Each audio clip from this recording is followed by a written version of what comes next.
Tai šiandien padarysiu eksperimentą. Bandysiu kepti karšto oro gruzdintuvį, keptuvį ir orkaitį ir patikrinsim, ar vienodas mėsos iškepimo greitis ir žinoma skonis. Vieną kotletuką pasiruošus dėsiu į gruzdintuvę. Mato, čia nėra jokio riebalo, nieko. Šiaip gruzdintuvės talpa yra didelė, tai čia telpa minimum 4. Labai paprastas naudojimas. Ir viskas, jin pati automatiškai parenka tiek, kiek laiko reikia kepti ir temperatūrą. Dedu ant įkaitusio aliejuko, kad daugiau šilumos būtų į orkaitę.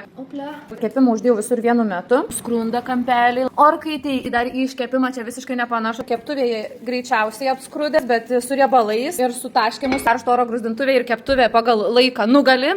Keptuvė labai daug riebalų ne tik pačiam kotlete, bet ir aplinkui visur. Tikrinam, kaip atrodo keptuvėje riebaluose. Karšto oro gruzdintuvė šlapesnis, neišdžiūvęs taip. Sultingesnis iš tikrųjų. Šitą Easy Fry karšto oro gruzdintuvė yra kažkoks atradimas ir kas svarbiausia yra 2 metų garantija ir per 30 dienų, jeigu jums kažkas nepatiktų, netgi grąžinimo galimybės yra.